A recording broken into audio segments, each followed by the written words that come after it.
It is a beautiful day at the Red Pony and continuous soiree, and this is the Longmire Posse Podcast. I am your host, Zachary Hare, but I am not alone. The newest friend to the Southgate Media Group. Introduce yourself. Hi, it's Pam Nordic. It doesn't like it goes full bore in right from the start. Yeah, it did. It kind of went off like a shot and just barreled along. The whole episode had me literally hanging on the edge of the seat, waiting to see what was going to happen next. I thought it was very well done. And I loved the intro that it starts with this no smoking sign kind of creaking as it blows in the wind. Did you notice that? Oh yeah, And then it pans over to the guy sitting near the sign smoking. a classic. I thought that was cute. And the other thing that I think people forgot about after watching the whole episode, I get a lot of comments on the Posse page, of course, which is great. Love it. Everyone, please join up on Facebook and throw out your comments. We love to hear them. But a lot of people commented about the mystery of when Branch got that peyote laced crow feather implanted in him. And a lot of theories had popped up saying that maybe the guy at the Indian clinic where he was left, maybe he put the crow's feather in. Well, no, That's impossible. the first thing Branch says was that I taste green, which is one of the things that's a symbolic of having been laced with peyote. So right away, they make it clear that whomever shot him is the one that inserted that peyote laced feather. And even more than that, Walt stitched him up. Right. So that, I mean, the guy didn't unstitch him up; he got him stabilized. And so someone would have noticed. Hey, what happened here? Exactly. Yeah. And he has to go right from there to stopping Matthias from transporting Henry. I like how he just tears the thing. I was like, nope, he didn't sign nothing. Oh. Yeah, it's just non-existent now. He ripped it up. Yeah, Um, Matthias is such a jerk. well, I have that sense too. What a creep, what a jerk. But I have to stop for a moment and think about the level of disrespect that even in the season finale and in the first episode of season 3, the lack of respect that Walt really gave him by sending Branch to the reservation property, number one, without Matthias's approval, and that's against their code. It's Matthias's land, his responsibility. He should have cleared it with Matthias. Number two, then Walt himself goes there to get Branch, thank goodness. And then later on, Walt and the Ferg go there without the approval or without clearing it through Matthias first. So there's plenty of reason for Matthias to have animosity, in my opinion. Well, I don't think Walt sent Branch to get the check things out. I think Branch went on his own. No, he did send him because originally, if you can recall, I did happen to watch the whole marathon that ran before season 3. The final episode last season, before Branch went, it was going to be Branch and Walt. And then someone interrupted Walt, and Walt had to do something else. And he said, "Do you want to wait?" And Branch said, "No, I'll just go on out there." So Walt knew that he was going there alone. Walt knew that Branch was going. And originally, Walt had intended on going with him. So, in a sense, he allowed him to go out there alone. And that's why Branch's father, in my opinion, was holding Walt responsible, because Walt knew that he was going out there alone. Yeah, and although I think with Matthias, he gives as good as he gets. You know that because part of it is he still has resentment towards Walt for locking up his chief. You know, his chief was committing a crime. Exactly. which is a whole nother topic for episode 2. Oh yeah. A lot to talk about for that as well. It's funny that because I was watching that because he got Branch's father, and lately I started watching Major Dad, Oh my gosh. and I never watched it before, so it's so weird to see to switch between the two shows to see him in that one and them in the other one. Yeah, I never watched Major Dad. I never watched Simon and Simon. I wasn't even aware that he was on Simon and Simon. Wasn't he one of the main? Wasn't he Simon? Yes. Yes, he was one of the Simons. Oh jeez. But I just never saw the show before, so I had no memory of it until I saw a posse member post a picture of him in the Simon to Simon episode. Back to episode 1, after Matthias shot out Walt's tires, I did not notice that Walt actually drove that Oh yeah. res dog into town Yep. on the flats until I was watching it again yesterday. I went, wait a minute, how did I miss that the first time? I thought that was hysterical. He drove those flat tires into town. Now, one thing I like that shot when he goes back into the sheriff's office. I really he's just framed by the door. Oh, yes. Again, that's just so indicative of the attention to detail that the scene stylists have, that the cinematographers commit in making this television series. I just love the whole feel that they all put to this show. It's just something different compared to what's out there in television land. And I do like how Vic calls him out. Don't give me the whole.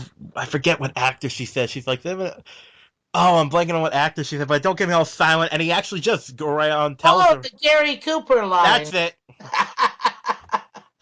Yep, I remember that. I love that line because it was fun to see Vic refer to him as such because a lot of the people out in the viewing public compare him to the Gary Cooper cowboy, the strong, silent type. So that was kind of fun to see Vic refer to him as such. That whole scene, boy, that has really sparked some debate. Yeah. I don't know if you're aware of how strongly people feel about whether or not it's a good idea that those two get together. Never mind that in the books, Walt and Vic become a romantic item after she gets a divorce from her husband. But it's quite interesting to me the divergent attitudes out there about this. People are so passionate. They either love the idea or they absolutely hate it and it's offensive to them. And some people have even said things like, if they have those two get together, I'm going to quit watching the show.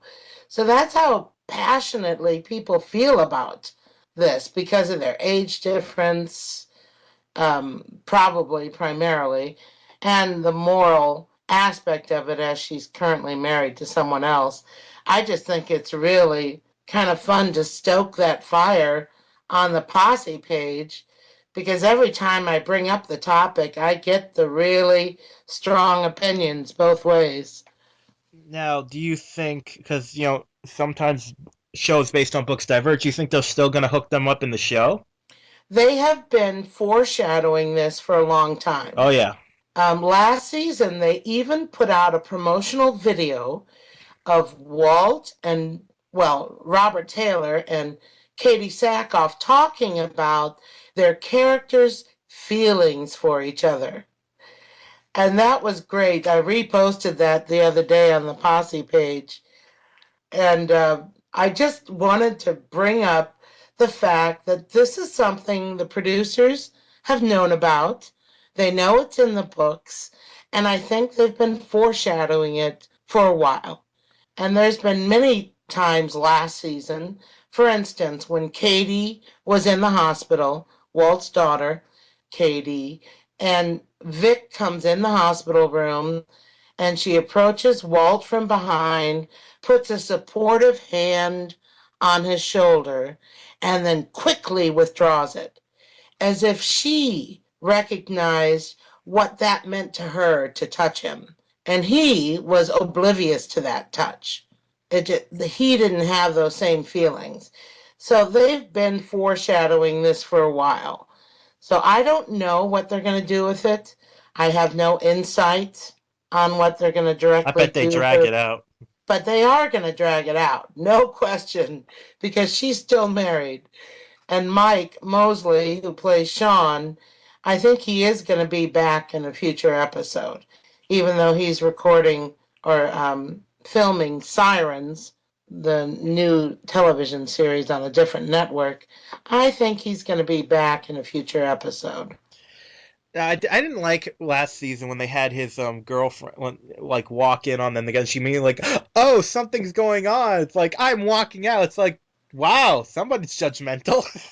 Oh, that's another time when they're foreshadowing this relationship. I know. It's just For Lizzie to walk in and make that automatic assumption that there was something going on between Vic and Walt, that's kind of a natural assumption. yeah, but she was still pretty rude to Vic. Oh yeah. I'm putting myself in her shoes. I'm a woman. If I walked in on my man coming out of a shower with nothing on but a towel and another woman in the house, I don't think I'd be too kind either. Yeah, but depending on how, like some people would give, like someone like Walt, come on, he would not in a million years cheat on someone. But I don't think Lizzie knows him that well. The character Lizzie and Walt just met each other. Hmm. They do not have a long history together. So that's believable to me that she doesn't know him well enough to know that he wouldn't be that type. Now back to this episode. How about Jacob Nighthorse? I love his character. He's I have a very strong suspicion, and maybe it's because the writers want you to, but I have a suspicion he's behind a lot of this. See, I at first I wasn't, but because I'm not sure if he was, because he seemed, or maybe he's behind some of it, because he seemed visibly shaken when Walt tells him a white warrior showed up. Well, you remember that scene in the gym? Yeah. That definitely was a very powerful scene. And if Jacob isn't involved, I think he did a really good job hiding his involvement in that scene in the gym. And again, the way the director and the cinematographers staged that whole scene was so powerful. Do you remember those lights going off? Boom, one light would go off in the gym. Boom, another light would go off in the gym. And it's getting darker and darker on Walt and Jacob as they're talking about these mysterious things of the White Warrior. I just thought it was a very powerful moment in the show, the way that was filmed. I think Jacob could be involved, but not like he didn't know how far this would go, maybe. There's no doubt in my mind he set up Bridges to disable Katie's car so that she couldn't transport people to the polls for voting last season. I have no doubt that he did that. But I don't think he ever intended that Katie Longmire would get hit and injured. That certainly wasn't part of it. It was a unfortunate accident as she was trying to take care of the tire issue herself. I think she was accidentally hit. But I have suspicion that the way the film suicide of David Ridges, the way that was supposedly filmed and he stood up and he's out of camera range, that makes you suspect that maybe he didn't really commit suicide and it was all staged. Do you remember that scene? Oh yeah. Because that could leave that door open. And again, this is what the writers want you to think, obviously, because that's exactly what Branch says happened. But I love all the theories out there about this too, because if you recall, when Walt and Matthias went out in the nighttime and they found gathering of white warriors, around a fire. Do you recall that scene? Of course. And one of them looked out of place compared to the other. Yeah, he looked a bit white, didn't he? Well, I don't know if it was that he looked white, but he had short hair, whereas everyone else had longer hair. And it was a very distinct difference between the other four. I think there were five total. The other four white warriors, and then this one guy had short, almost curly hair, very short hair. And I've read a lot of theories that that was David Ridges. Yeah, I don't know about that. I mean, I think even though he had short hair, I think Walt would have still recognized the guy from the. That's what I think. I don't agree that it was Ridges. But that guy they focused enough on that he's going to have some import in a future episode. I really think so. And the other thing that points to, I wanted to talk about what I love about how Longmire is constructed is all along season one, season two, and now in season three, there are little moments in a show, very little that might appear insignificant moments that later come to have quite a lot of importance. And it's as if, obviously, the producers, the directors, the writers knew early on in episode one, even, what direction they wanted to take this. And when I hear or read comments that the writers make, how they begin writing episodes is that the producers come in and tell them where they're taking it. And then the writers have to deliver that path as outlined by the producers. So I think that they're pretty smart. I think they've had an idea from day one what direction they wanted to take this series. I think a lot happened. Like as we see from previews, that Branch is going to start to self-destruct this season because he's going to become obsessed with the fact that he thinks Bridges is still alive. Yes, obviously in the previews that does show that he's going to start falling apart again. I saw some people concerned that episode two doesn't show any of that, any residual effects of his peyote being laced with peyote. And yet the future episode previews definitely show that he's not through with that problem. There's more of that to follow. Hmm. And we see, of course, Henry's in prison, and his lovely girlfriend stole, let's see, what about $3,800 from him? No, almost 40,000. 38,000. Sorry. Yes. He had 40,000 and there's 1,200 left. Boy, that's quite a haul. But Dina, again, I think that there's something about that that's going to come out in a future episode. Why she stole the money. Is she involved? How convenient that he gets arrested and has no money to pay for a good lawyer. Isn't that I convenient? was thinking that. And then she disappears, and the one guy that could testify for Henry, Hector. I Hector, found he, that very suspicious because Hector's he not. suddenly goes missing. I don't buy it. Someone is pulling the strings, and I wonder how much of that is Jacob, because he and Hector are very close. How much of that is Malachi, which is something we'll talk more about for episode two, but there's someone really pulling these strings. I don't know about because Hector, as we know, he's very like he believes himself to be pure. He would never do anything evil or bad. He believes himself to be a punisher of the wicked. Yes, he believes himself to be righteous in what he So does. it's I'm not sure what's going on, but I don't think he's in on anything too much. No, I don't think Hector is doing anything wicked, but why did he disappear? That's what we're gonna find out. Now, I just gotta say, the place, people that were holding, I was thinking, wow, what is this guy, Gomer Pyle? Oh, Hector, he gone. He ran. He go away. He was here. I looked away, and dadgummit, he ran. I thought that was a curious casting moment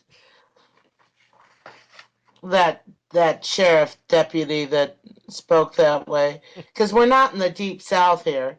Yeah, We're in Wyoming. well, it was a whole nother county. Yeah. Well, yes. Oh, yes. Must have been south of where Walt and Vic are. Exactly. Now, as we see, Branch is steadfast that it was David that he saw.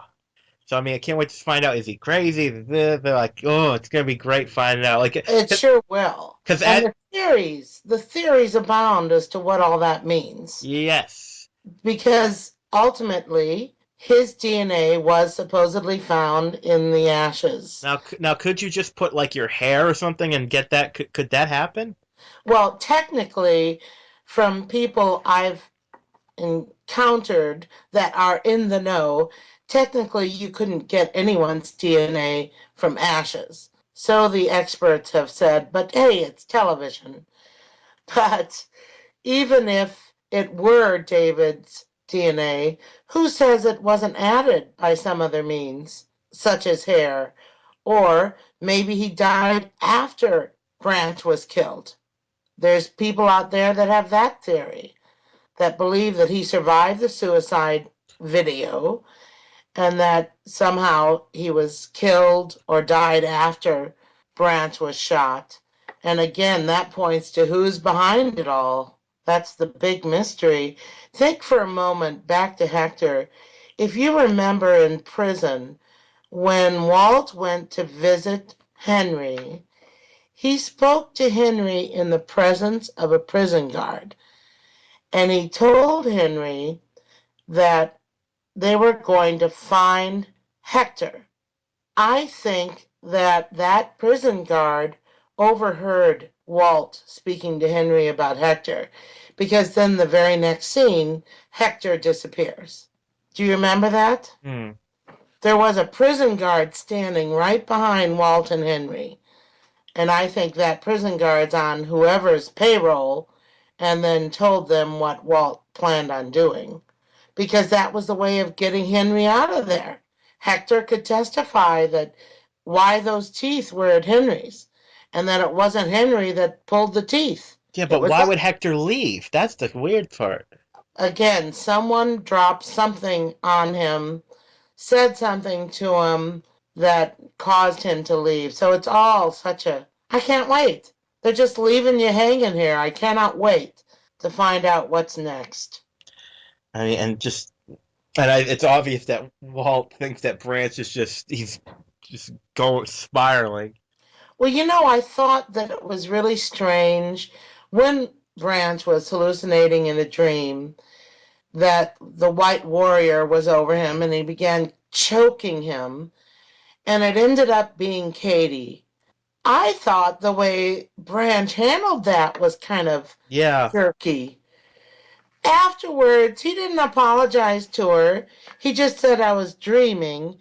And then he says, don't tell anyone. it'd be fun. Listen, jerk, you almost killed It'd me. be funny if after she says, "Does anyone want anything from the cafeteria?" He's like, "Yeah, I'll have a coffee." Yeah, exactly. It was weird the way that Branch reacted to almost killing the woman he supposedly loves. Mm. He's choking her to death. And he says, don't tell anyone. That wouldn't be my first reaction. I would expect that he'd be all over himself apologizing for having done that. And instead, he's worried about her telling someone. I thought that was kind of weird. Yeah, I just like how the all the Native American characters in this are like visually like they're really. The second you say White Warrior, they're like, "What?" Yeah, it's very powerful imagery that goes with it. Um, do you remember that night when Walt went knocking on the door at Matthias's Of because course. he wanted to go see who was at the funeral pyre? And it turns out to be that collection of white warriors. But I don't know if you noticed something. Some very astute fans did. And that is when Matthias opens that door after Walt knocks on it. Did you notice the lady's leg in the background? No, but I don't think it's a big deal if he has a woman.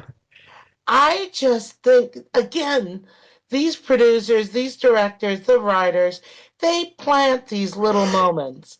And I think this is one of those little moments because they didn't show that leg once, they showed it twice. And to me, it just seemed like they're going to be saying something about who that is in a future episode. Who is that person with Matthias? Why did they make a point of showing the leg twice? And then my brain starts thinking, could this be Dina? Could Dina have taken the money and gone to Matthias? Hmm. Hey, you don't know. Stranger things would happen. I think that we've covered most of the important points of this episode. I think so. Okay. And boy, it was a great episode. Mm-hmm. So stay tuned, everyone. We're gonna be catching up quickly, and so this has been episode 1 of the Longmire Posse podcast. All right, Posse, let's ride.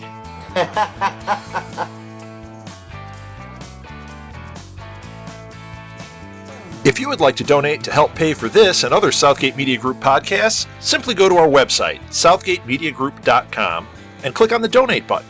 It can be as little as $1 or, well, as much as you want. Help keep this fun going by supporting this and our other shows. Thanks again for listening, everyone. You're the best fans in the world.